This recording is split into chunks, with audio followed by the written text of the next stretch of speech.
නමෝ තස්ස භගවතු වරහතු සම්මා සම්බුද්දස්ස නමෝ තස්ස භගවතු වරහතු සම්මා සම්බුද්දස්ස නමෝ තස්ස භගවතු වරහතු සම්මා සම්බුද්දස්ස.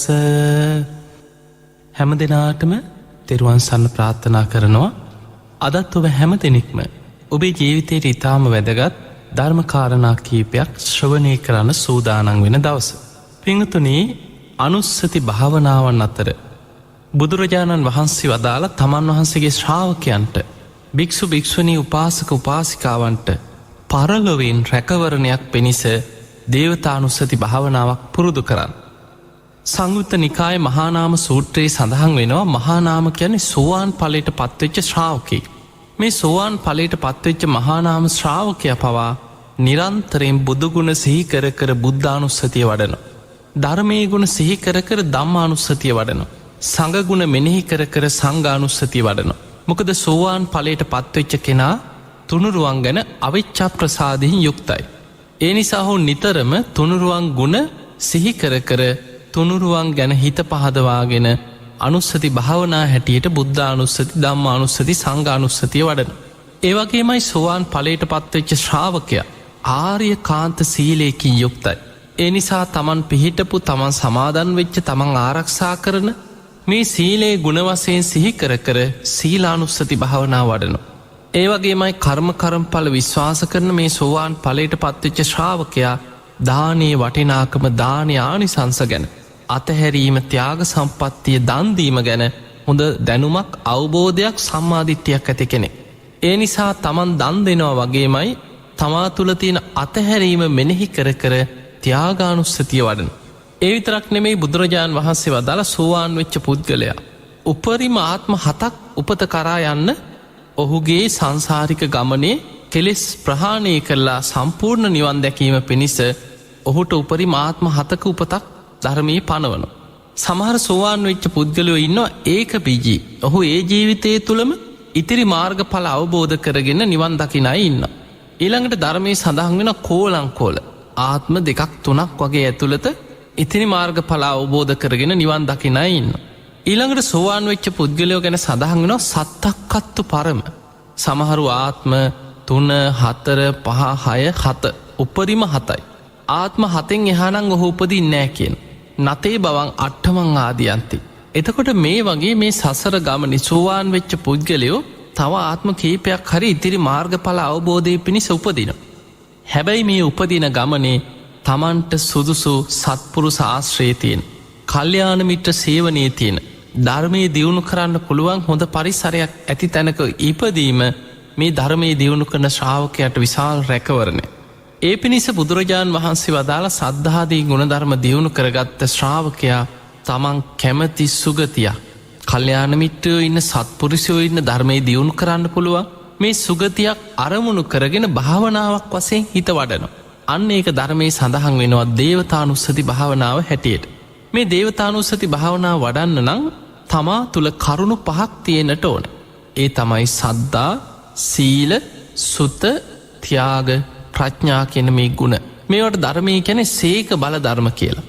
මෙන්න මේ සීක බල ධර්ම තියෙන ශ්‍රාවකයාට තමා තුල තියෙන සීක බල ධර්ම සිහි කරලා තමන් කැමති සුගතියක්, දිව්‍ය ලෝකයක් අරමුණු කරලා හිත වඩන්න පුළුවන් බව බුදුරජාණන් වහන්සේ දේශනා කරනවා. දැන් අපි මේ දිව්‍ය ලෝක ගැන චුට්ටක් බලමු. කෙනෙකුට හිතෙන්න පුළුවන් මේ සමාජ සමහරුන්ගේ අදහසක් තියෙනවා දෙවියන්ට ධර්ම අවබෝධය ලබන්න බෑ. දෙවියනුත් ධර්මය අවබෝධ කරන්න නම් මේ මනුස්ස ලෝකෙටම එන්න ඕන කියලා සමහරු හිතනවා. ඇත්තම මේක මිත්‍යා දෘෂ්ටියක්. බුදුරජාණන් වහන්සේගේ ධර්මයේ තුල එහෙම කාරණයක් සඳහන් වෙන්නේ නැහැ. බුදුරජාණන් වහන්සේ දෙවියන්ටත් මිනිසුන්ටත් නිවන් මඟ පෙන්වන ශාස්ත්‍රවරයා. ඒ නිසා අපි බුදුරජාණන් වහන්සේට කියනවා සත්තා දේව මනුස්සාන. සත්තා කියන්නේ ශාස්ත්‍රූන් වහන්සේ. කාගේද? දෙවියන්ගෙත් මිනිසුන්ගෙත් නිවන් මඟ පෙන්වන ගුරුවරයා, ශාස්ත්‍රවරයා. අන්න ඒ නිසායි බුදුරජාණන් වහන්සේට අපි සත්තා දේව මනුස්සානං කියලා කියන්නේ. ඒ වගේමයි අපි උන්වහන්සේව හඳුන්වනවා තුන් ලෝකාග්‍ර. මේ මනුස්ස ලෝකෙ විතරක් නෙමෙයි, දිව්‍ය බ්‍රහ්ම කියන මේ තුන් ලෝකේටම අග්‍ර නිවන් මඟ පෙන්වන ශාස්ත්‍රවරයා. පින්වතුනි, බුදුරජාණන් වහන්සේගේ ධර්මය අහලා වැඩිපුරම නිවන් අවබෝධ කරේ දෙවිවරු. දැන් බලන්න ධම්මචක්ක දේශනාව. මේ දම්සක් පැවතුම් සූට්‍ර දේශනාව අහලා අවසන් වෙනකොට කොණ්ණඤ්ඤ හාමුදුරුව විතරයි උතුම් සෝවාන් ඵලයට පත්වෙන්නේ. හැබැයි එදා මේ දේශනාව අහලා 18 කෝටියක් දෙවියන් මාර්ගඵල ලැබුවා කියලා ධම්මචක්කට්ට කතාවේ සඳහන් වෙනවා. ඒ වගේමයි රාහුල හාමුදුරුව රහත් වෙච්ච දේශනාව ගැන තියෙනවා රාහුලවාද සූත්‍රය.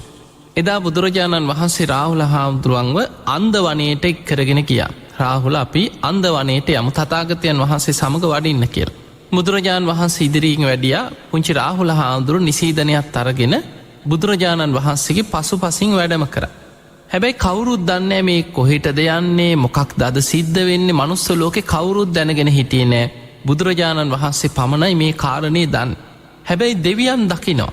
දෙවියන් දන්නවා. බුදුරජාණන් වහන්සේගේ සිතුවිල්ල පවා දෙවියන්ට වැටහෙනවා. බෝමාටු දෙවියන්ගේ පටන් අකනිටා බඹලව දක්වාම දෙවියන් ප්‍රීතිගෝසා කරමින් අන්ධ වනේ අතුරු සිදුරු නැතුව දෙවියන්ගෙන් පිරීතිරී ගියා.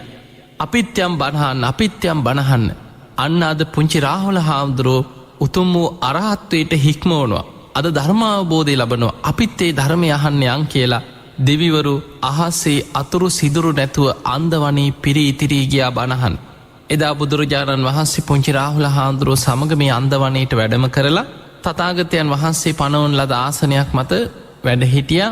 ඒ අසලම ගහක් යට නිසීදන එලාගෙන පුංචි රාහුල හාමුදුරුවෝ ආඩි වුණා. මේ රාහුල හාමුදුරුවෝ සමග මේ ධර්ම දේශනාව ධර්ම සාකච්ඡාවේදී බුදුරජාණන් වහන්සේ ප්‍රශ්න මාලාවක් හැටියට රාහුල මේ ඇස නිත්‍යද අනිත්‍යද? ඉතින් රාහුල හාමුදුරුවෝ ස්වාමීනි අනිත්‍යම් බන්තේ. එහෙමනම් රාහුල ඔබට මේ අනිත්‍ය වූ ඇහැක් නිසා සැපක්ද ඇති වෙන්නේ දුකක්ද? දුක්ඛම් බන්තේ දුකයි ස්වාමීනි කිව්වා. එහෙමනම් රාහුල මේ ඇස මම මගේ ආත්මයයි කියලා ඔබට ඕන විදිහට පවත්වන්න පුළුවන්ද? නොහේ තම්බන්තේ නැහැ ස්වාමීනි මේක ලෙඩ වෙනවා. ජරාවට පත් වෙනවා තුවාල හැදෙනවා කුණු වෙලා යනවා. මම මගේ කියලා මට ඕන විදිහට පවත්වන්න බෑ. මේ විදිහට බුදුරජාණන් වහන්සේ පංච උපාදානස්කන්ධය ගැනම ප්‍රශ්න අහනවා. එහෙම අහලා අතීත අනාගත වර්තමාන තමාගෙන් බාහිර හීන ප්‍රනීත ගොරෝසු සියුම් දුර ළඟ මේ 11 ආකාරයකින් පවතින පංච උපාදානස්කන්ධයන්ගේ අනිත්‍ය දුක්ඛ අනාත්මය ගැන මතු කරමින් බුදුරජාණන් වහන්සේ ධර්ම දේශනාවක් කරා. මේ දේශනාව අවසන් වෙනකොට පුංචි රාහුල හාමුදුරුවන්ගේ හිත කෙලෙසුන්ගෙන් මිදිලා උතුම් වූ අරහත්වයට පත් වුණා. රාහුල හාමුදුරුවෝ රහත් වෙනවා සමගම ඒ වෙලාවේ මේ අහසේ පිරීලා ඉතිරිලා මේ ධර්මයේ ශ්‍රවණය කරපු මුළු අන්ධ වනයේම පිරීලා ඉතිරිලා හිටපු දෙවියන් බ්‍රහ්මයන් අතරින් විශාල පිරිසක් සෝවාන් ආදී මාර්ගඵල ලැබුවා කියලා ධර්මයේ සඳහන් වෙනවා. එතකොට අපිට පේනවා මනුස්ස ලෝකේ එක්කෙනෙක් දෙන්නෙක් ධර්මය අවබෝධ කරනකොට ඒ දේශනාව අහලා දෙවිවරු දහස් ගණන් මාර්ගඵල ලැබුවා. ඊළඟ කාරණේ තමයි පින්වතුනි මේ දිව්‍ය ලෝක ගත්තහම සක්‍ර දෙවියන් ගැන ඔබ අහලා ඇති දෙදෙව්ලොවට අධිපති සක්‍ර දෙවියන්. මේ මනුස්ස ලෝකෙට ආසන්නයෙන් තියෙන දිව්‍ය ලෝකේ තමයි චාතු මහරජික කියන දෙව්ලොව. චාතු මහරජික දිව්‍ය ලෝකේ මනුස්ස ලෝකේ ඉඳන් යොදුන් 42000ක් ඉහළ අහසේ පිහිටලා තියෙන බව අටුවාවල සඳහන් වෙනවා. යොදුනක් කියන්නේ සැතපුම් 16ක්. එතකොට යොදුන් 42000ක් කියපුවහම ඔබට සැතපුම් වලින් ගණනය කරලා ගණන් හදාගන්න පුළුවන්. එතකොට එවැනි මනුස්ස ලෝකෙ මේ පෘථිවියේ ඉඳන් එවැනි ඉහළ අහසේ තමයි චාතු මහරජික දෙව්ලොව පිහිටන්නේ. මේ චාතු මහරජික දිව්‍ය ලෝකේ තමයි මේ ලෝකේ සතර දිසාවන් පාලනය කරන සතරවරන් දෙවියන් වැඩ ඉන්නේ. ඊළඟට එතන ඉඳන් තවත් යොදුන් 42000ක් ඉහළින් තමයි තව්තිසා දෙව්ලොව පිහිටලා තියෙන්නේ. තව්තිසා දිව්‍ය ලෝකේ තමයි සක්‍ර දෙවියෝ වැඩ ඉන්නේ. එතකොට මේ සක්‍ර දෙවියන්ට චාතු මහරජික දිව්‍ය ලෝකයක් තව්තිසා දෙව්ලොවත් කියන මේ දිව්‍ය ලෝකෙ දෙකේම අධිපති දෙවියන් තමයි සක්‍ර දෙවි. ඒ නිසා ධර්මයේ හඳුන්වනවා දෙදෙව්ලොවට අධිපති. චාතු මහරජික තාවතිංස කියන දිව්‍ය ලෝක දෙකේම අධිපති දෙවියන් නිසා දෙදෙව්ලොවට අධිපති දෙවියන් කියලා හඳුන්වනවා. මෙන්න මේ සක්‍ර දෙවියන් පවා සෝවාන් ඵලයට පත්වෙච්ච කෙනෙක්. දීඝනිකායේ සඳහන් වෙනවා සක්ක පඤ්ඤ සූත්‍රය කියලා දේශනාව. මේ දේශනාව අහලා අවසන් වෙනකොට සක්‍ර දෙවිය සෝවාන් ඵලයට පත් වුණා. ඊළඟට හිතන්න එදා අපේ බුදුරජාණන් වහන්සේගෙන් බණ අහලා මනුස්ස ලෝකෙ හිටපු අය ගැන හිතන්න. බුදුරජාණන් වහන්සේගේ බුද්ධ දේශනාවල සඳහන් වෙන මනුස්ස ලෝකෙ හිටපු එදා බණ අහපු භික්ෂු භික්ෂුණී උපාසක උපාසිකා කියන මේ සිව්වණක් ශ්‍රාවකයන් අතරින් රහත් වෙච්ච අය මහරහතන් වහන්සේලා පමණයි පිරිනිවන් පෑවේ. එතකොට පිංගතුනි අපේ බුදුරජාණන් වහන්සේගෙන් බණහලා උතුම් වූ අරහත්වයට පත්වෙච්ච මහරහතන් වහන්සේලා පිරිනිවන් පෑවා. අනාගාමී ඵලයට පත්වෙච්ච අය කොයි තරම් ලක්ෂ ගණනින් එදා දඹදිව් තලයේ තුල බුදුරජාණන් වහන්සේගෙන් බණහලා මාර්ගඵල ලැබපු ශ්‍රාවකයෝ කෝටි ගණන් ජීවත් වුණා. ඒ අය අතරින් අනාගාමී ඵලයට පත්වෙච්ච අය සුද්ධාවාස බඹලව ඉපදුනා. සකදාගාමී ඵලයට පත්වෙච්ච අය දිව්‍ය ලෝකෙ ඉපදුනා. මොකද සකදාගාමී ඵලයට පත්වෙච්ච කෙනා ගැන තියෙන කාම ලෝකෙ එක් වතාවක් ඉපදිලා ඉතිරි මාර්ගඵල අවබෝධ කරගන්න ස්වභාවයෙන් යුක්තයි. ඒ නිසා සකදාගාමී වෙච්ච අය දිව්‍ය ලෝකෙ එක වතාවක් හරි උපදිනවා. ඊළඟට සෝවාන් ඵලයට පත්වෙච්ච අය කෝටි ගණන් එදා සෝවාන් ආදී මාර්ගඵල ලැබපු අය ගිහි අය අතර පැවිද්දන් අතර මේ භික්ෂු භික්ෂුණී උපාසක උපාසිකාවන් අතර දඹදිව් තලයේ ජීවත් වුණා.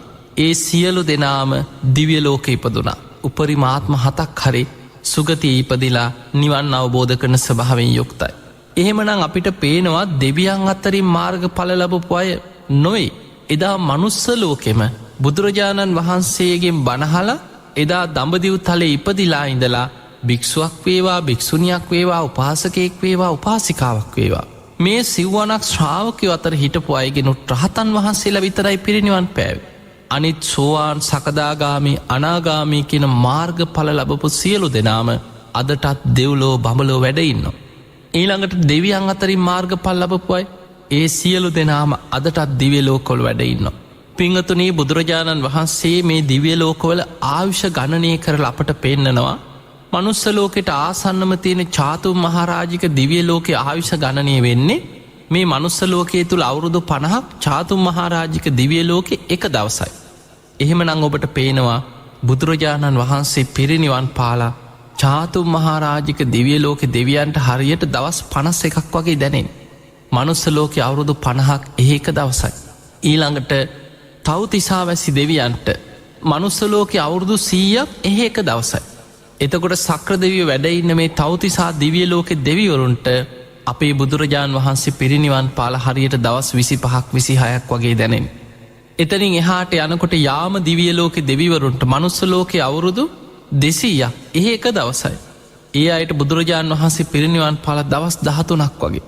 ඊළඟට තුසිත දිව්‍ය ලෝකේ දෙවිවරුන්ට මනුස්ස ලෝකයේ අවුරුදු 400ක් එක දවසයි. එහෙනම් බුදුරජාණන් වහන්සේ පිරිනිවන් පාලා දවස් 6-7ක් වගේ තුසිත දිව්‍ය ලෝකේ දෙවිවරුන්ට. ඊළඟට නිම්මාන රති දිව්‍ය ලෝකේ දෙවිවරුන්ට බුදුරජාණන් වහන්සේ පිරිනිවන් පාලා ඒ අයට දවස් 2-3ක් වගේ. මොකද මනුස්ස ලෝකේ අවුරුදු 800ක් එක දවසයි. ඊළඟට සදෙව්ලොව අතර පරිනිම්මිත වසවර්ති කියන දිව්‍ය ලෝකේ තමයි දිව්‍ය ලෝක 6න් ඉහළින්ම පිහිටපු දිව්‍ය ලෝකේ. මනුස්ස ලෝකේ අවුරුදු 1600ක් එක දවසක් කියන. එතකොට ඔබට පේනවා සමහර දෙවිවරුන්ට බුදුරජාණන් වහන්සේ පිරිනිවන් පාලා සති 2-3ක් වගේ. සමහරුන්ට සතියක් වගේ සමහරුන්ට දින කීපයක් වගේ. එහෙමනම් එදා අපේ බුදුරජාණන් වහන්සේ වැඩ සිටිද්දී බුදුරජාණන් වහන්සේගෙන් බණහලා මාර්ගඵල ලැබපු දෙවිවරු අදටත් ඒ දිව්‍ය ලෝකවල වැඩ ඉන්නවා. ඊළඟට පින්වතුනි දීඝනිකායේ සඳහන් වෙලා තියෙනවා ජනවසබ කියලා සූත්‍ර දේශනාවක සතර පෝයටම දෙවිවරු සුධර්මා කියන දිව්‍ය සභාවට එකතු වෙනවා. මේ දෙවියන් දිව්‍ය සභාවට එකතු වෙන්නේ ධර්මයේ සාකච්ඡා කරන්න. මේ දෙවියන් ධර්ම සාකච්ඡා කරනවා, ධර්මයේ ගැන කතා කරනවා, බණ භාවනා කරනවා, ධර්මයේ දියුණු කරනවා. ඒ අතර 15ක පෝය දවස්වලට අනාගාමී වෙච්ච දෙවිවරු, සුද්ධාවාස බඹලව ඉන්න අනාගාමී වෙච්ච බ්‍රහ්ම දේවතාවරු සුද්ධාවාස බඹලව ඉඳන් දිව්‍ය ලෝකෙට ඇවිල්ලා සුධර්මා දිව්‍ය සභාවේ ඉන්න දෙවියන්ට දහම් දෙසනවා. ඒ දේශනා කරන ධර්මයේ ගැන පවා ජනවසබ දේශනාවේ සඳහන් වෙලා තියෙනවා. සතර සතිපට්ඨානෙ, සතර සම්‍යක්ප්‍රධාන වීරිය, සතර ඉර්ධිපාද, පංචේන්ද්‍රිය, පංච බල, සප්තබොජ්ජංග, ආර්ය අෂ්ටාංගික මාර්ගය. අපි මේ මනුස්ස ලෝකේ කතා කරන මේ බෝධිපාක්ෂික ධර්ම ගැනම දෙවියන්ට සුධර්මා දිව්‍ය සභාවේ දහම් දෙසනවා. එහෙමනම් අපිට පේනවා අදටත් බුදුරජාණන් වහන්සේගේ ධර්මය මනුස්ස ලෝකෙට වඩා හොඳින් කතා වෙන තැනක් තමයි දිව්‍ය ලෝකෙ. දෙවිවරු බණ භාවනා කරනවා, ධර්මයේ දියුණු කරනවා, ධර්මාවබෝධයට මහන්සි ගන්නවා. ඒ නිසා පින්වතුනි මේ මනුස්ස ලෝකයේ තුල ඉපදිලා ධර්මයේ දියුණු කරන ශ්‍රාවකයාගේ අරමුණ වෙන්නට ඕනේ තමන්ගේ එකම අරමුණ තමයි නිවන් අවබෝධ කර ගැනීම. එතකොට නිවන් අවබෝධයේ කරා යන මේ ශ්‍රාවකයා පරලොවෙන් රැකවරණයක් පිණිස ඔහු උත්සාහ කරන්නේ කල්යාණ මිත්‍රයන් ඉන්න තැනක උපදින්න. සත්පුරුෂයෝ ඉන්න තැනක, ධර්මයේ කතා කරන තැනක, ඉතිරි මාර්ගඵල අවබෝධ කරගන්න පුළුවන් සුදුසු සත්පුරුෂ ආශ්‍රයේ තියෙන තැනක් තමයි ඔහු අරමුණු කරන්න උපදින්. අන්නේ පිණිස බුදුරජාණන් වහන්සේගේ ශ්‍රාවකයා දේවතානුස්සති භාවනාවක් පුරුදු කරනවා. අපි බලමු මේ දේවතානුස්සති භාවනාව වඩන්නේ කොහොමද කියලා. පිංගතුනී, පළවෙනිම දේ තමයි දේවතානුස්සති භාවනාව වඩන්න නම් සද්ධාව. බුදුරජාණන් වහන්සේ වදාලා පළවෙනි මේක සද්ධාව. සද්ධාව කියන්නේ තුනුරුවන් ගැන බුදුරජාණන් වහන්සේ ගැන ඇති කරගන්න පැහැදීම. හැබැයි ඒ පැහැදීම ඇතිවෙන්නේ අවබෝධයකින් යුක්තව ධර්මයක් තුළ පිහිටලා. ඒ නිසයි බුදුරජාණන් වහන්සේ වදාළේ යෝ ධම්මං පස්සති සෝමං පස්සති. යමෙක් බුදුරජාණන් වහන්සේව අඳුනගත්තා කියන්නේ, බුදුරජාණන් වහන්සේව දැකගත්තා කියන්නේ එයා ධර්මයේ දැක්ක කෙනෙක්. ධර්මයේ තුලින්මයි කියන බුදුරජාණන් වහන්සේව අඳුනගන්න. දැන් හිතන්න, ඔබ හොඳට බණ අහනවා. ඔබ හොඳට ධර්මය ඉගෙන ගන්න. සතර සතිපට්ඨානය, සතර සම්‍යක්ප්‍රධාන වීරිය, සතර ඉරිදිපාද, පංච ඉන්ද්‍රිය, පංච බල, සප්ත බොජ්ජංග, ආර්ය අෂ්ටාංගික මාර්ගය, මේවා ඉගෙන ගන්න මේ ධර්ම කොටස් ගැන ඔබට හොඳ දැනුමක් ඇති වෙනවා. මුලදිනම් ඔබට මේ වචන ඇහෙනකොට ඔය මොනවද, කොහෙද ඔවා තියෙන්නේ කියලා හිතෙන්න පුළුවන්. සතර සතිපට්ඨානය අප්පෝ ගැඹුරුයි, ඕවා අමාරුයි, ඕවා නම් අපිට බෑ. ඒ වගේ හිතනවා ඉස්සරලාම මේ ධර්මය අහන්න පටන් ගත්ත කෙනාට. හැබැයි කාලයක් බණ අහගෙන යනකොට, ඔබ කාලයක් හොඳට ධර්මයේ ශ්‍රවණය කරනවා නම් ඔබට මේ ධර්මකාරණා බොහොම ලෙහෙසි සරල දේවල් හැටියට ඒවැ වචන අර්ථ ඔබට හොඳට වැටහෙන්න පටන් ගන්න. අන්න ඒ නිසා නිතර ධර්මයේ ශ්‍රවණය කරන්න, බණහන්. ඒ අහන ධර්මය ඔබ නුවණින් විමසන්.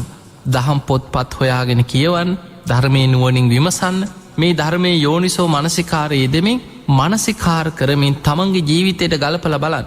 අන්න එතකොට බුදුරජාණන් වහන්සේ දේශනා කරන මේ උතුම් ධර්මය තමා තුළින් තමාට ටික ටික වැටහෙනවා. ඒ ධර්මය තමා තුළින් තමාට වැටහෙනකොට අන්න තමන් තුළ පුදුම සද්ධාාවක් ඇති වෙනවා. මේ ධර්මය නම් පරම ගහම්බීරයි.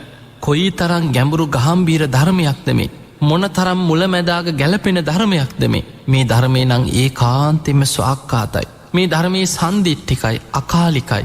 ඒහි පස්සිකෝ ඕපනයිකෝ පච්චත්තං වේදිතබ්බෝ විඤ්ඤෝහි කියලා මේ ධර්මයේ ගුණ වැටහෙන්න ධර්මයේ ගැන සද්ධාාවක් ඇති වෙනවා.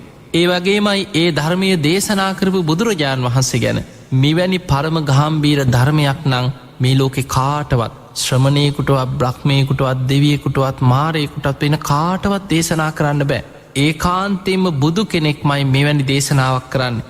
මේ ධර්මය අවබෝධ කරගත්ත බුදුරජාණන් වහන්සේ නම් ඒකාන්තෙන් අරහං, සම්මා සම්බුද්ධයි, විජ්ජාචන්න සම්පන්නයි, සුගතෝ ලෝකවිදෝ, අනුත්තරෝ පුරිස ධම්මසාරති, සත්තා දේව මනුස්සානං බුද්ධෝ භගවා කියන බුදුගුණ ගැන ධර්මය තුලින් පහදිනවා. අන ධර්මය තුලින්ම ධර්මයේ ගුණ හඳුනගෙන පහදිනවා. ඒ ධර්මයේ ගුණ වැටහෙන්න ධර්මයේ වැටහෙන්න ඒ ධර්මය අවබෝධ කරගත, ධර්මයේ දේශනා කරපු බුදුරජාණන් වහන්සේ ගැන සද්ධාව ඇති වෙනවා. ඒ ධර්මය අවබෝධ කරගත්ත ශ්‍රාවකයන් ගැනත් ගුණ වශයෙන් පහදිනවා. මේ විදිහට යමෙක් තුළ ධර්මයේ තුල පිහිටලා ඇතිවෙච්ච තුනුරුවන් ගැන සද්ධාාවක්, අවබෝධයක් තියෙනවා නම් අන්නේ සද්ධාව තුල පිහිටලා ඔහු කල්පනා කරනවා, මා තුල බුදුරජාණන් වහන්සේ ගැන හොඳ සද්ධාාවක් තියෙනවා. බුදුරජාණන් වහන්සේ මේ ගුණවලින් යුක්තයි කියලා මම පිළිගන්න කෙනෙක්. මං ඒ සද්ධාවෙන් අදහගත්ත කෙනෙක්. උන්වහන්සේගේ ගුණ ගැන මං සද්ධාවෙන් බැසගෙන ඉන්නේ. මා තුළ මේ වගේ සද්ධාාවක් තියෙනවා. ඒ ධර්මයේ ගැන, ශ්‍රාවක සංඝයා ගැන මා තුළ මේ විදිහේ හටගත්ත සද්ධාාවක් තියෙනවා. එහෙමනම් මා තුළ සද්ධාව තියෙනවා. අපි හිතමු කෙනෙක් කැමති මේ දේවතානුස්සති භාවනාව වඩන කෙනා කැමති වෙනවා කියලා තුසිත දිව්‍ය ලෝකෙ උපදින්න. අපි අනුමාන කරමු දිව්‍ය ලෝක 6ක් තියෙනවා. චාතුම් මහරජික, තාවතිංස, යාමේ, තුසිතය, නිම්මාන රති, පරනිම්මිත වසවර්ති ආදී දිව්‍ය ලෝක තියෙනවා. මේ දිව්‍ය ලෝක 6ේම මාර්ගඵලලාභී ශ්‍රාවකයන් ඉන්නවා. මේ දිව්‍ය ලෝක 6ේම ධර්මයේ සාකච්ඡා කරනවා, ධර්මයේ දියුණු කරන මාර්ගඵලලාභීන් ඉන්න බව ධර්මයේ සඳහන් වෙලා තියෙනවා. අපි හිතමු, අපි සාමාන්‍ය අනුමානයක් කරමු, ශ්‍රාවකෙක් කෙනෙක් කැමති වෙනවා තුසිත දිව්‍ය ලෝකේ උපදී. දැන් එයා හිත පිහිටවනවා, මා තුල තුනුරුවන් ගැන සද්ධාව තියෙනවා. තුසිත දිව්‍ය ලෝකේ ඉන්න මාර්ගඵලලාභී දෙවිවරු, ඒ අය තුල සද්ධාව තියෙනවා. ඒ අයත් මේ තුනුරුවන් ගැන සද්ධාවම දියුණු කරගෙන තමයි මාර්ගඵල ලබන්නේ. ඇයි තුනුරුවන් ගැන අවිච්ඡ ප්‍රසාදයට පත්වෙච්ච කෙනා තමයි සෝවාන් ඵලයට පත් වෙනකොටම මේ සෝතාපට්ටි අංග හැටියට තුනුරුවන් ගැන අචල සද්ධාාවක් ඇති වෙන. එහෙමනම් මමත් තුනුරුවන් ගැන මෙනෙහි කරලා ඒ ආකාරම සද්ධාාවක් ඇති කර ගත්ත කෙනෙ.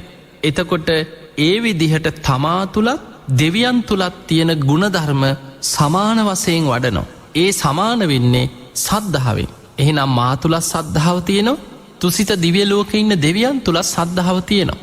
එහෙමනම් මමත් මරණින් මත්තේ, මමත් මරණින් පසුව ඒ සද්ධාව දියුණු කරගත්ත තුසිත දෙවිය ලෝකෙ දෙවියන් අතර කල්්‍යාන මිත්‍ර සත්පුරුෂ දේවතාවරු අතරම ඉපදිලා මේ ධර්ම මාර්ගයේ දියුණු කරගෙන ඉතිරි මාර්ගඵල ලබාගෙන නිවනටම යනවා කියෙන අධිෂ්ඨානයෙන් අන්න තුසිත දිවිය ලෝකෙ අරමුණු කරලා ඒ සත්පුරුෂ කල්්‍යාන මිත්‍ර දෙවියන් අතර උපදිනවා කියලා හිත පිහිටෝ ගන්න. අන්න දේවතානුස්සති භාවනාව වඩන හැටි. ඒ තමයි සද්ධාව මුල් කරගෙන තුසිත දිවිය ලෝකෙ අරමුණු කරලා හිත පිහිටෝන හැටි. ඊළඟට සීලේ. තැන් ඔබ ගිහි ශ්‍රාවකයෙක් නම් ඔබට තියෙන නිත්‍ය සීලේ තමයි පංච සීලේ. බුදුරජාණන් වහන්සේ වදාළ උන්වහන්සේගේ ශ්‍රාවකයෝ සතර පෝයට උපෝ සතයක් රකිනවා. හැබැයි නිත්‍ය සීලේ පංච සීලේ දිවිහිමියෙන් රකිනවා. දැන් ඔය විදිහට ඔබ සිල් රකින්නවන. ඔබ මේ සීලේ ආනිසංස දන්නවන. ඔබ තුළ පිහිටපු ඔබේ මේ සංවරකම, ඔබ තුළ තියෙන සිල්වත්කම, ඔබේ කයවචනයේ තියෙන මේ සංවර භාවය ඔබ මෙනෙහි කර කර බලනවා. මං ප්‍රාණඝාතයෙන් වැළකිච්ච කෙනෙක්, මං හොරකමෙන් වැළකිච්ච කෙනෙක්, මං වැරදි කාමසේවණෙන් වැළකිච්ච කෙනෙක්, මං වචනයකින්වත් බොරුවක්, කේලමක්, පරුස වචනයක්, හිස් වචනයක් කියන්නේ මං මේ විදිහට සීලයට ගරු කරනවා. මං මේ තරම් කාලයක් සීලෙ දියුණු කරගත්තා. ඒ විදිහට තමා තුළින් මෙනෙහි කරලා තමන් තුළ තියෙන සිල්වත් භාවය ගැන ඔන්න ඔබට හොඳ විශ්වාසයක්, සද්ධාවක්, අභිමානයක් ඇති වෙන. ඒ තුළ පිහිටලා ඔබ මෙනෙහි කරනවා තුසිත දිවිය ලෝකෙ ඉන්නවනම් මාර්ගඵලලාභී දෙවිවරු. ඒ අයත් සීලේ දියුණු කරගත්තයි. දැන් ඔබ හිතන්නේ කෙනෙක් සෝවාන් වෙලා දිවිය ලෝකෙ ඉපදුනා කියලා. සෝතාපන්න වෙච්ච කෙනා ආර්යකාන්ත සීලයකින් යුක්තයි. ඔහු තමන් සමාදන් වෙච්ච, තමන් ආරක්ෂා කරන ශික්ෂාපද දිවිහිමියෙන් රකින්න කෙනෙක්. අන්නේ නිසා ධර්මය දන්න කෙනා ධර්මය තුළින් මාර්ගඵලලාභීන් තුළ තියෙන සිල්වත්කම මෙනෙහි කරනු. එහෙමනම් දෙව්ලොව ඉන්න දෙවියන් අතර පවා සිල්වත් දෙවිදේවතාවරු ඉන්නවා මාර්ගඵලලාභීන්. මම සීලේ දියුණු කරන කෙනෙක්. ඒ නිසා ලෝක දෙකක් වුණාට කෙනෙක් දිවිය ලෝකෙ ඉන්න පුළුවන්, කෙනෙක් මනුස්ස ලෝකෙ ඉන්න පුළුවන්. කයින් වෙනස්කම් තියෙන්න පුළුවන්. කෙනෙක්ගේ ගොරෝසු ශරීරයක්, කෙනෙක් තුළ දිවිය ලෝකෙ ඉන්න දෙවියන්ට පහළ වෙන සියුම් වූ දිව්‍ය ශරීරය. හැබැයි ගුණධර්ම වලින් සමානයි. මා තුලත් සිල්වත්කම තියෙනවා. ඒ දෙවියනු සීලේ දියුණු කරගත්ත අය. එහෙමනම් මමත් මරණින් පසුව ඒ සීලේ දියුණු කරගත්ත සත්පුරුෂ කල්්‍යාන මිත්‍ර දෙවියන් අතරම ඉපදිලා මමත් ඉතිරි මාර්ගඵල අවබෝධයට මහන්සි ගන්න කෙනෙක් බවට පත්වෙනවා කියලා අන්න තුසිත දිවිය ලෝකෙ අරමුණු කරලා හිත පිහිටෝන. ඔබට තුසිත දිවිය ලෝකෙ පමණක් නෙමේ. ඔබ කැමතිනම් චාතුම් මහරාජික දිවිය ලෝකෙ, ඔබට ඒ දිවිය ලෝකෙ ඉන්න මාර්ගඵලලාභුන් අරමුණු කරගෙන ඒ මාර්ගඵලලාභී දෙවියන් අතර උපත කරායනවා කියලා හිත පිහිටවන්න පුළුවන්. ඔබ කැමතිනම් චාතුම් මහරාජික දිවිය ලෝකෙ, එක්කො තවතිසාව, එහෙම නැත්නම් යාම දිවිය ලෝකෙ, පරිනිම්මිත වසවර්ති දිවිය ලෝකෙ, මේ ඕනෑම දිවිය ලෝකයක් අරමුණු කරලා හිත පිහිටවන්න පුළුවන් මේ දේවතානුස්සති භාවනාව තුළින්. හැබැයි එහෙම හිත පිහිටන්න නම් ඔබ තුළ තියෙන්න ඕන සද්ධාව, සිල්වත්කම, දහම් දැනුම, ත්‍යාග සම්පත්තිය, ප්‍රඥා. දැන් ඔන්න අපි කතා කරා සද්ධාව මුල් කරගෙන කොහොමද දේවතානුස්සතිය වඩලා තමන් කැමති දිවිය ලෝකෙක හිත පිහිටවත්. ඊළඟට තමන් කාලයක් තිස්සේ හොඳට සීලාදී ගුණධර්ම රකින්න කෙනෙක් නම් තමා තුළ තියෙන සීලේ මෙනෙහි කරලා කොහොමද සුගතියක් අරමුණු කරලා හිත පිහිටවත්. ඊළඟ කාරණයේ තමයි සුතවත් භාවේ, දහම් දැනුම්. ඔබට හොඳ දහම් දැනුමක් තියෙන්න ඕනේ. බුදුරජාණන් වහන්සේ වදාලා මේ මහා සාගරයට අසුරයන් ආස කරනවා. දිවිය ලෝකෙ ඉන්නවා සුර අසුර කියලා දේවතා කොටස් දෙකක්. මේ අසුර දෙවිවරු මහ මුහුදට මහා සාගරයට ආස කරන. ඒකට හේතුවක් හැටියට බුදුරජාණන් වහන්සේ වදාලා මේ අසුරයන් මහා සාගරයට ආස කරනවා මහ මුහුදේ තියෙන වටිනා වස්තුව දැකලා. මුතු, මැණික්, සක්, සිලා, වෙරළුමිනි ආදී මිල කළ නොහැකි මහා වටිනා සම්පත් සාගර පතුලේ මුහුද ඇතුලේ තියෙන වටිනා මැණික් වර්ග, වටිනා මුතු, වටිනා සම්පත්. මේවා දකින දෙවියන් මහා සාගරයට ඇලුම් කරන ආස කරන.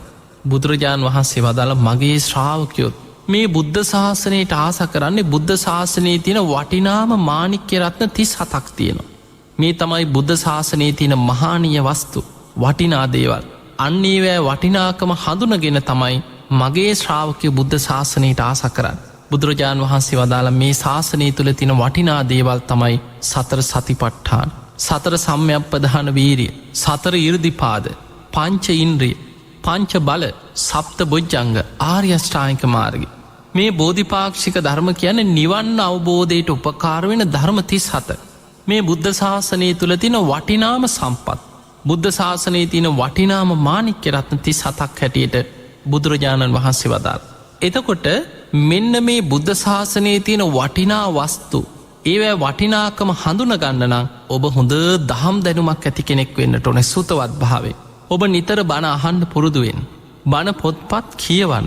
ඒ අහන ධර්මය මතක තබා ගන්න, ධාරණය කරගන්න උත්සාහයක් ගන්න. ඒ ධර්මයේ නිතර වචනය පුරුදු කරන්න, වචසා පරිචිත. ඒ ධර්මයේ අමතක වෙන්න ඉඩ නොදී වචනෙන් නිතර පුරුදු කරගන්න. ඒ ධර්මය ඔබ හැම වෙලාවෙම නුවණින් මෙනෙහි කරන්න, මනසානුපෙක්ඛිතා. ඒ විදිහට ඔබ හොඳ දහම් දැනුමක් ඇති කෙනෙක් බවට පත් වෙනවා නම් අන්න ඔබට බුදුරජාන් වහන්සේගේ ධර්මය ගැන නිරවුල් දැනුමක් තියෙනවා. පිංගතුනි, සාරා සංඛ්‍යේ කල්පලක්ෂයක් තිස්සේ මේ දානාදී දසපාරමී ධර්ම සම්පූර්ණ කරලා බුද්ධත්වයට පත්වෙන ආත්මෙත් අවුරුදු 6කට ආසන්න කාලයක් අනේක විඩ දුක් පීඩා දෙමින් දුෂ්කරක්‍රියා කරලා තමයි අපි සරණ ගිය අපේ බුදුරජාන් වහන්සේ මේ උතුම් චතුරාරි සත්‍ය ධර්මය අවබෝධ කරගෙන දෙව් මිනිස් ලෝකයා ගැන කරුණාවෙන් අපිට කියලා දුන්. ඒ උතුම් ධර්මය, ඒ හැම බණ පදයක්ම බුදුරජාණන් වහන්සේගේ බුදුමුවින් දේශනා කරපු එක් බණ පදයක මරු පරදවන රහතුන් දහසක් වැඩ සිටිනවා කියලා ගාථාවක සඳහන් වෙන. ඒ නිසා ඒ එක බණ පදයකින් රහතන් වහන්සේලා බිහි කරන්න පුළුවන් බුද්ධ ශක්තියක්, අධිෂ්ඨානයක් බුදුරජාණන් වහන්සේගේ ධර්මයේ තුල පිහිටනවා. බලන්න, එක ගාථාව අහලා දහස් ගණන් ධර්මාවබෝධය ලැබපු විස්තර ධර්මයේ සඳහන් වෙනවා. ඒ නිසා ඒ උතුම් බුද්ධ වචන, ඒ උතුම් ධර්මය බොහොම සද්ධාවෙන් ඔබ ඉගෙන ගන්න. ඔබ හොඳ දහම් දැනුමක් ඇති කෙනෙක් බවට පත් වෙන්න. දැන් අපි හිතමු ඔබට දැන් හොඳ දහම් දැනුමක් තියෙනවා. ඔබ ධර්මයේ ගැන හොඳ නිරවුල් දැනුමක් ඇති කෙනෙක්. අන්න දැන් ඔබ දේවතානුස්සති භාවනාව වඩනකොට ඔබ මෙනෙහි කරනවා, මා තුලත් ධර්මයේ ගැන හොඳ නිරවුල් දැනුමක් තියෙනවා. තුසිත දිව්‍ය ලෝකේ ඉන්න දෙවිවරුත් මේ ධර්මයමයි පුරුදු කරන්න. ඒ අයත් සතර සතිපට්ඨාන, සතර සම්‍යක්ප්‍රධාන වීරිය, සතර ඉර්ධිපාද, පංච ඉන්ද්‍රිය, පංච බල, සප්ත බොජ්ජංග, ආර්ය අෂ්ටාංගික මාර්ගය මේ ධර්මයමයි පුරුදු කරන්න. එහෙමනම් මා තුලත් ඒ ධර්මයේ ගැන හොඳ දැනුමක් තියෙනවා. තුසිත දෙව්ලොව ඉන්න දෙවියනොත් ඒ ධර්මයමයි පුරුදු කරන්න. එහෙනම් සුතවත් භාවයෙන්, දහම් දැනුමෙන් මමත් දෙවියනොත් සමානයි. එහෙමනම් මමත් මරණින් මත්තේ ඒ ධර්මයේ දියුණු කරන ඒ සත්පුරුෂ කල්යාණ මිත්‍ර දේවතාවරු අතරම ඉපදිලා මේ ධර්ම මාර්ගයේ සම්පූර්ණ කරගෙන ඉක්මනින්ම නිවන කරා යනවා කියලා අන්න දිව්‍ය ලෝකේ අරමුණු කරලා හිත පිහිටව ගන්න.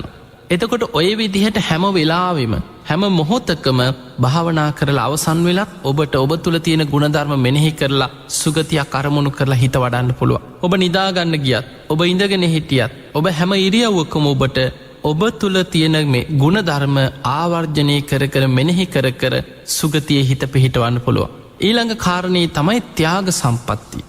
ත්‍යාගය කියන්නේ අතහැරීම, දන් දීම. ඔබ තුල ඔබ දන් දෙන්න උත්සාහවත් වෙන කෙනෙක් නම්, ඔබ දුක් මහන්සි වෙලා ධාර්මිෂ්ඨව උපයා සපයාගත්ත දේවල් ඔබ සතුටින් තුන්සිත පහදවා දන් දෙන කෙනෙක් නම් ඔබට මහා ලොකු පින්කම් කරන්න බැරි වෙයි. හැබැයි ඔබ දිලිඳු කෙනෙක් වුණත්, දුප්පත් කෙනෙක් වුණත් ඔබට පුළුවන් හැටියට ඔබ සතු දෙයක්, බුදුරජාන් වහන්සේ වදාළේ බඩකින්නේ ඉන්න කෙනෙක් කොයිතරම් කුසගින්නේ ඉඳලා ආහාර ගන්න උත්සාහ කරත්, අපි හිතමු දවස් ගාණක් කන්න නැතුව ඉඳලා කෑම පිඟානක් හම්බුණා. හැබැයි මේ දානේ වටිනාකම දන්න කෙනා තනියෙන් කාගෙන යන්නේ. ඔහු සතෙකුට හරි කොටසක් දන් දෙනවා. ඔය වගේ ඔබේ ජීවිතය තුළ පුංචි පින්කම් හරි ඔබ පින් කරන්නේ පිනේ වටිනාකම දන්න නිසා. ඔබට පුළුවන් හැටියට ඔබ පින් කරනවා, ඔබ දන් දෙනවා. ඔබේ ජීවිතේ කරපු පින ඔබ රැස් කරනවා, ඔබේ පින මෙනෙහි කරනවා.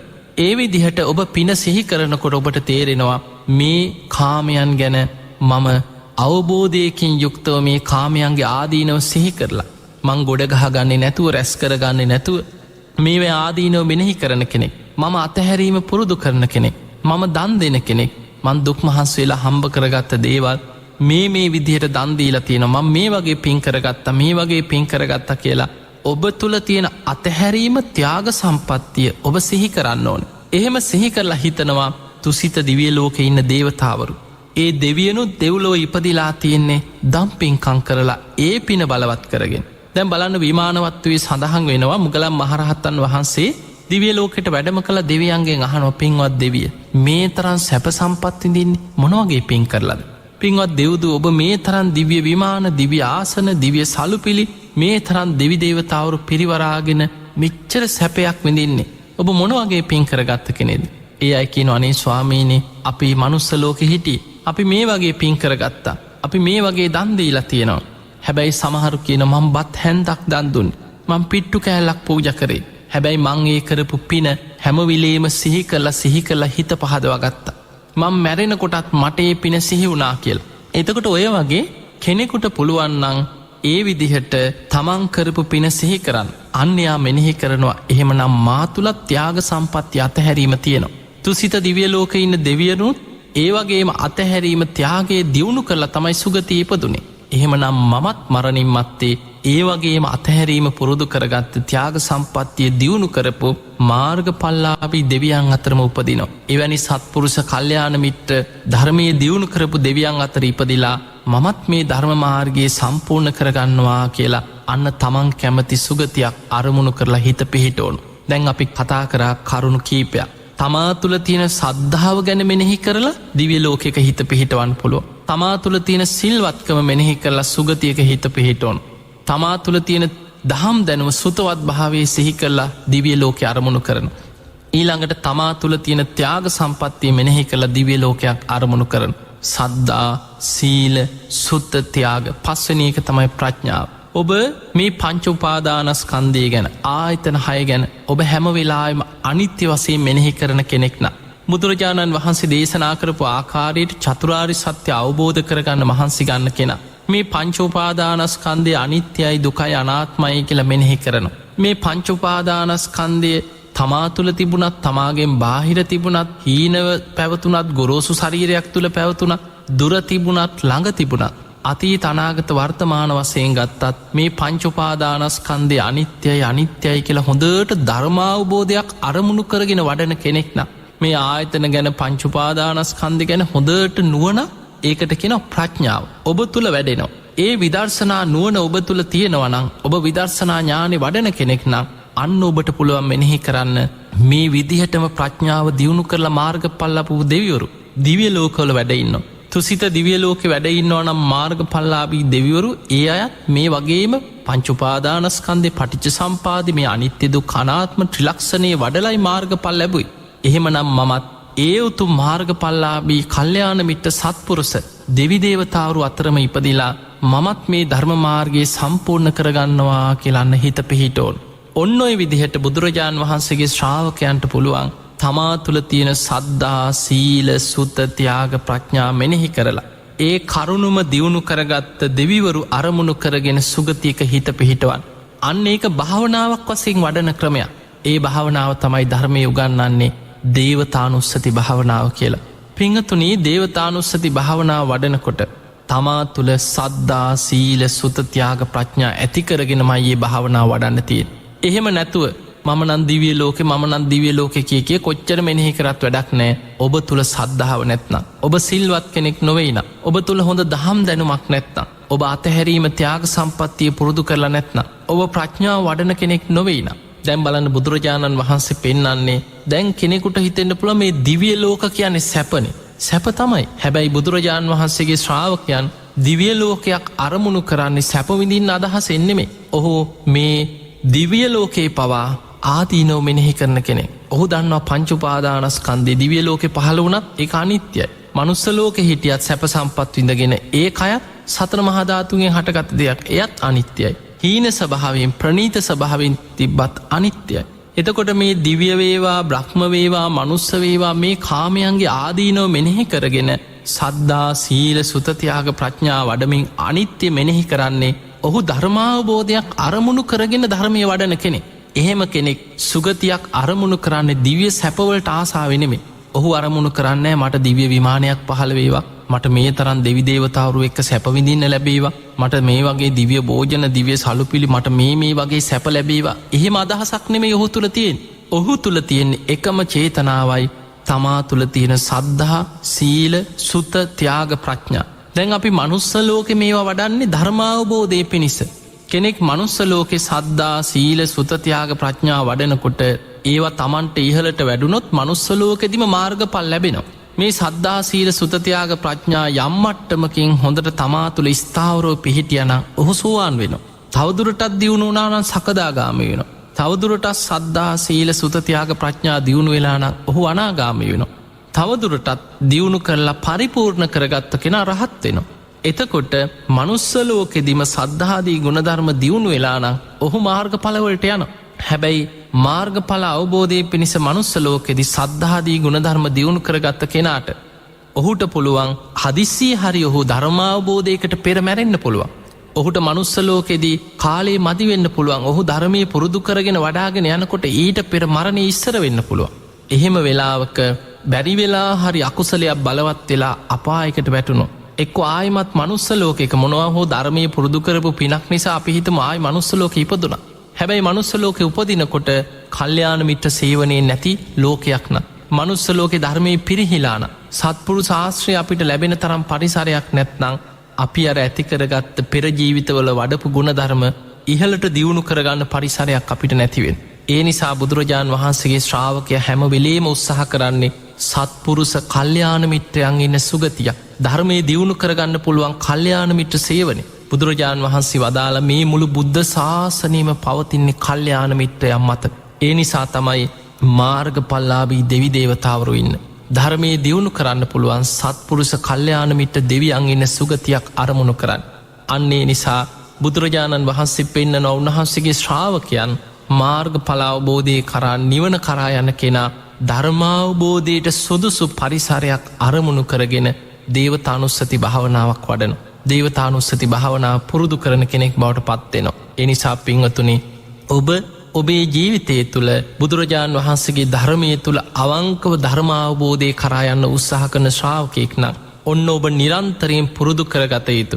ඔබ පරලොවෙන් රැකවරණයක් පිණිස පරලොවෙන් ආරක්ෂාවක් පිණිස ඔබේ ජීවිතය තුළ වැඩිය යුතු භාවනාවක් තමයි දේවතානුස්සති භාවනා. අද දවසේ අපි සුගතියක් අරමුණු කරගෙන දිව්‍ය ලෝකයක උපත කරා යන ආකාරයේ දේවතානුස්සති භාවනාව ගැන කතා කරා. එහෙමනම් ඔබ හැම දිනාටම මේ ලැබිච්ච මනුස්ස ජීවිතය අවසන් වෙන්න පෙර අප්‍රමාදීව සද්ධාදී ගුණධර්ම දියුණු කරගෙන මේ අනුස්සති භාවනා දියුණු කරගෙන උතුම් වූ ධර්මාවබෝධය පිණිසම මේ ලැබිච්ච මනුස්ස ජීවිතය අප්‍රමාදීව ධර්මය දියුණු කරගන්න ඔබ හැම දෙනාටම වාසනාව ලැබේවා ලැබේවා ලැබේවා කියලා අපි ඔබට ආශිර්වාද කරන